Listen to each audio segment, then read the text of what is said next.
Bonjour et bienvenue dans cette nouvelle édition du Non-Stop Info. Voici les titres de l'actualité. Il est candidat à sa propre succession. Le président gabonais Ali Bongo Ondimba a annoncé dimanche qu'il sera candidat à la présidentielle du 26 août pour un troisième mandat. Vous l'entendrez dès le début de ce journal. 9 juillet 2023, les Sud-Soudanais ont célébré dimanche l'an 12 depuis leur accession à l'indépendance, une fête nationale avec toujours en toile de fond la guerre civile qu'a connue ce jeune pays en quête de stabilité politique. Le sommet économique États-Unis-Afrique, la 15e édition s'ouvre mardi au Botswana. Une forte délégation gouvernementale américaine, des ministres africains et des représentants du monde des affaires assisteront à ce sommet. Le président sortant Ali Bongo Ondimba a annoncé dimanche 9 juillet sa candidature à l'élection présidentielle qui aura lieu le 26 août prochain au Gabon. Le chef de l'État Ali Bongo Ondimba, 64 ans, briguera un troisième mandat. Ali Bongo Ondimba, tenu éloigné de longs mois de la scène publique, puis limité dans ses apparitions après un AVC en 2018. L'opposition et une partie de la société civile s'interrogent depuis sur sa capacité réelle à gouverner le pays. Le président sortant, Ali Bongo Ondimba, a été réélu pour la première fois en 2009, puis réélu de justesse en 2016 à l'issue d'un scrutin contesté.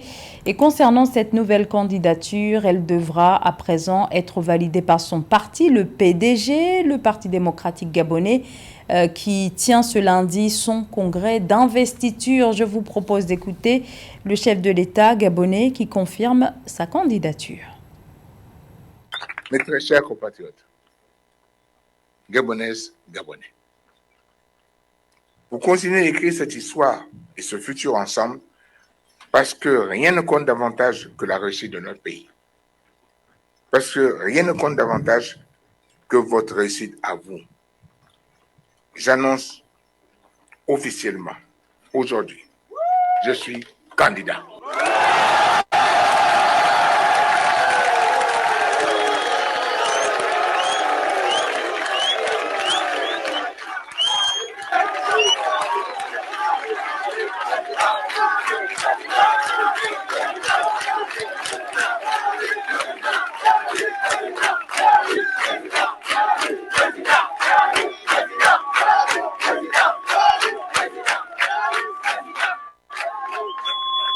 Candidat pour poursuivre le travail. Candidat pour amener le Gabon plus loin, beaucoup plus loin. Candidat pour gagner la bataille économique. Candidat pour gagner la bataille du travail. Candidat pour gagner la bataille du changement. Nouvelle attaque meurtrière au Burkina Faso. 22 civils, dont 20 supplétifs de l'armée, ont été tués dans deux attaques qui ont eu lieu vendredi dernier dans le nord et l'ouest du pays. Deux attaques de terroristes présumés. La première a été perpétrée contre le village de Kog Sablogo, près de Boulsa, dans la région du centre-nord. La deuxième attaque a eu lieu à Fo, dans la province du Oued, à l'ouest du pays. Le Burkina Faso pris depuis 2015 dans une spirale de violences terroristes qui ne cesse de prendre de l'ampleur. Depuis 8 ans, les attaques ont fait au moins 10 000 morts. Après avoir récemment instauré une exemption de visa en faveur de Djibouti et des Comores, le Kenya continue de promouvoir la levée des restrictions, mais cette fois en faveur du Congo-Brazzaville. Vendredi dernier, lors d'une rencontre avec le président de la République du Congo, Denis Sassou Nguesso, le chef de l'État kényan, William Ruto, a réitéré la nécessité d'une libre circulation des personnes et des biens. Reportage d'Eva Pansou.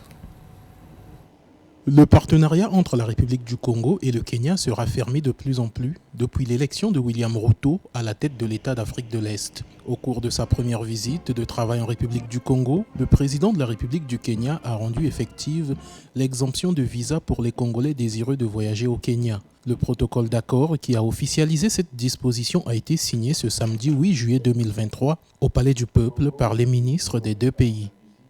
We can build the capacity for us to trade, to do investment. Nous pouvons renforcer notre capacité à commercer, d'investir, de déplacer les gens, de déplacer les idées, et c'est aussi la raison pour laquelle nous avons signé ce matin l'accord qui abolira l'obligation de visa entre le Kenya et le Congo. Que nos hommes d'affaires puissent se déplacer librement, nous pouvons mieux commercer. Ce sont au total 18 accords qui ont été signés dans le cadre du renforcement de la coopération entre la République du Congo et le Kenya. On peut noter, entre autres, le mémorandum d'entente sur la coopération dans le domaine du tourisme, le mémorandum d'entente sur la coopération bilatérale dans les domaines de l'agriculture et de l'élevage, le protocole d'accord dans les domaines des mines et de la géologie. C'est dans ces conditions que nous pourrons développer véritablement le commerce intra-africain et réaliser la véritable intégration économique en Afrique.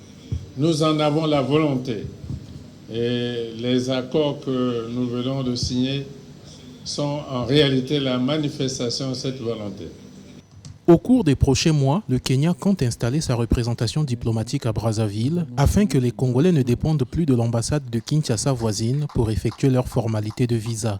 Un des dossiers qui devrait également être considéré au niveau des échanges entre les deux États est celui de la compagnie Kenya Airways qui ne dessert plus le Congo depuis plusieurs années. Le 9 juillet 2011, le Soudan du Sud proclamait son indépendance à l'issue d'un référendum d'autodétermination, une accession à l'indépendance après des décennies de guerre. Le Soudan du Sud est aujourd'hui l'une des nations les plus jeunes du monde. Dimanche, c'est tout un pays qui a tenu à célébrer le 12e anniversaire dans ce pays qui sort à peine d'une longue période de guerre civile. Nathalie Moore. Le 12e anniversaire de l'indépendance du Soudan du Sud a été célébré le 9 juillet 2023 sous le thème « Consolider la paix et la stabilité pour ouvrir la voie à des élections transparentes, équitables et crédibles ». Le leitmotiv choisi par le chef de l'État Salva Kiir doit préparer le peuple sud-soudanais à la première élection présidentielle de son histoire, prévue en décembre 2024, après une période de transition prolongée de 2 ans en août 2022. Atteindre la paix et la stabilité est le seul moyen qui nous permettra de sortir une fois pour toutes du cycle des gouvernements de transition et de la violence. À cet effet, je vous appelle, mes concitoyens, à travailler collectivement avec les partenaires de la paix et mes collègues du gouvernement pour la paix et la stabilité dans notre pays. À 1 an de l'élection présidentielle pour laquelle le chef d'État Salva Kiir a annoncé sa candidature le 5 juillet 2023, le Soudan du Sud veut améliorer sa cohésion sociale. À la veille de la fête nationale, des organisations de la société civile ont mené des actions contre le tribalisme, les violences armées et les inégalités sociales. Face à ces fléaux, le gouvernement appelle la population à s'approprier les idéaux de paix qui transparaissent dans le pacte de paix de septembre 2018. Le président de la République du Soudan du Sud, le général Salva Kiir Mayadi, la vice-présidence, les conseillers et mes collègues, les ministres, à cette occasion, nous espérons que cette année sera une année de pardon, de paix et de coexistence pacifique entre les peuples du Soudan du Sud. En 2022-2023, le budget alloué à la mise en œuvre de la paix se chiffre à 15 milliards de livres sud-soudanaises. Une somme destinée à la construction de structures de gouvernance solides au sein des institutions et à poursuivre l'implémentation de la feuille de route de la transition. Le président Salva Kiir a promis une hausse du budget pour la paix à 50 milliards de livres sud-soudanaises en 2023-2024. L'actualité au Tchad où Moustapha Masri lance son parti, l'ancien vice-président des transformateurs, fonde le Parti pour la paix et la cohésion sociale. La formation a été officiellement lancée samedi 8 juillet 2023. La social-démocratie est la ligne sur laquelle le PCS dit se situer, un parti d'unité et de rassemblement, affirme celui qui a quitté la formation de l'opposition. Les transformateurs en octobre 2022, Moustapha Masri dit à présent vouloir travailler aux côtés du gouvernement de transition et sur la création de son parti, les transformateurs ont réagi en parlant d'un non-événement. Le sommet économique États-Unis-Afrique s'ouvrira à Gaborone, au Botswana, mardi. Alors, sur place, il y aura une importante délégation gouvernementale américaine, des ministres africains. Il y aura aussi des responsables de grandes multinationales américaines et des principales places financières d'Afrique. Tous seront réunis autour de travaux axés sur des thématiques liées au développement du continent africain. Les précisions de Fratern Ndakaisenga. La 15e édition du sommet des affaires entre l'Afrique et les États-Unis d'Amérique va se tenir à Gaborone, la capitale du Botswana, du 11 au 14 juillet 2023. Avec le thème « Renforcer la valeur de l'Afrique dans les chaînes de valeur mondiales », le sommet permettra d'examiner l'engagement renouvelé des parties prenantes des secteurs publics et privés en faveur du renforcement des échanges, des investissements et des liens commerciaux entre les États-Unis et l'Afrique au moment où le monde émerge des défis sanitaires et économiques sans précédent. Nous allons parler de développer l'Afrique dans les chaînes de valeur mondiales, dans les secteurs clés comme l'agro-industrie, les technologies de l'information, l'énergie et la santé, l'industrie manufacturière, l'exploitation minière, etc. Nous comptons sur nos partenaires et sponsors comme Afreximbank pour mener à bien cette rencontre importante. Le sommet sera une occasion de relancer le Prosper Africa Deal Room qui permettra aux chefs d'entreprise et de gouvernement des États-Unis et d'Afrique de marquer l'étape des 6 mois suivant le sommet des dirigeants États-Unis-Afrique de 2022 en amplifiant les progrès réalisés dans le cadre de leur engagement en matière de commerce et d'investissement. Un moment aussi d'écouter les entrepreneurs africains sur les propositions de comment améliorer les relations commerciales Afrique-États-Unis. Dans le cadre de l'AGOA, l'un des problèmes pour lesquels nous souhaitons discuter concerne le transport des marchandises africaines une fois sur le sol américain. Nous voulons également plaider en faveur de l'exportation des petits paquets en provenance des pays africains. Pour certains de ces paquets, nous demandons une valeur réduite qui permette à des petits paquets de faible valeur, peut-être des paquets de 3 000 ou 5 000 $, d'être pris en considération pour un accès en franchise de droits de douane aux États-Unis. Le sommet de Gaborone sera l'occasion de relancer le Prosper Africa Deal Room. Prosper Africa est une initiative du gouvernement américain visant à accroître les échanges commerciaux et les investissements entre les États-Unis et les pays africains. Depuis décembre 2022, la valeur d'investissement des transactions et des partenariats engagés dans le Prosper Africa Deal Room lors du sommet des dirigeants africains et américains a augmenté d'un demi-milliard de dollars, passant de 15,7 à 16,2 milliards de dollars. Le Maroc est champion d'Afrique U23, victoire à l'issue d'une finale intense samedi à Rabat, finale de la Coupe d'Afrique des Nations de football des moins de 23 ans. Les Lionceaux de l'Atlas ont renversé l'Égypte après prolongation, score 2-1, permettant ainsi au Maroc de décrocher son premier trophée de l'histoire dans la compétition des U23. C'est Vindouke. Monsieur Peter Waweru Kamakou, le Kenyan, qui siffle la fin de la rencontre. Victoire finale. Historique, le Maroc remporte pour la première fois la Coupe d'Afrique des Nations de football des moins de 23 ans. Opposés à l'Égypte en finale, les Marocains qui développent un jeu très technique ont eu du fer à retordre face à un bloc très physique et défensif. Sur une contre-attaque à la 7e minute, Mahmoud Saber ouvre le score grâce à une frappe enveloppée pleine de lucarne. Les Pharaons juniors, qui affichaient de la confiance, sont réduits à 10 suite à l'expulsion du buteur égyptien. Situation que les hommes de Issam Charaï mettent à profit en égalisant à la 37e minute par Yanis Bregaoui.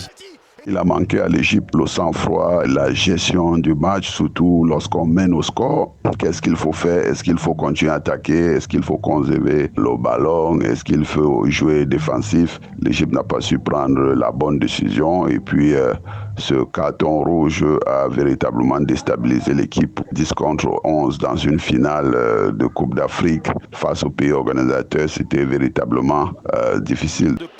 Malgré l'effectif de Raïs Mikal réduit à 10, les Pharaons juniors maintiennent un jeu d'une grande intensité avec une sérénité impressionnante, mais les occasions de part et d'autre sont demeurées stériles. Dans les prolongations, Oussama Targaline marque le but de la délivrance pour les Marocains sur coup franc à la fin de la première partie des prolongations. 2-1, le Maroc est champion. Nous nous attendions à ce qu'elle remporte ce tournoi. Le Maroc joue à domicile. Le Maroc est dans une phase de développement de son football et nous le voyons sur le terrain et avec le soutien du public. Le Maroc avait toutes ses chances qu'elle a fait avec brio. Elle mérite sa victoire. Et puis on verra maintenant, est-ce qu'on aura le Maroc de la Coupe du Monde? Est-ce que cette équipe des U23 marocains pourra nous produire les mêmes sensations que les Lions de l'Atlas au cours du dernier mondial au Qatar? Just wait and see. La rencontre, annoncée comme étant un duel des titans, a tenu toutes les promesses. Le Maroc, l'équipe la plus offensive de cette compétition, avec 5 victoires en autant de matchs et un total de 10 buts inscrits contre 3 encaissés, est pour la première fois champion chez les U23. C'était le journal de la rédaction. Merci de votre fidélité. L'information continue sur Africa 24.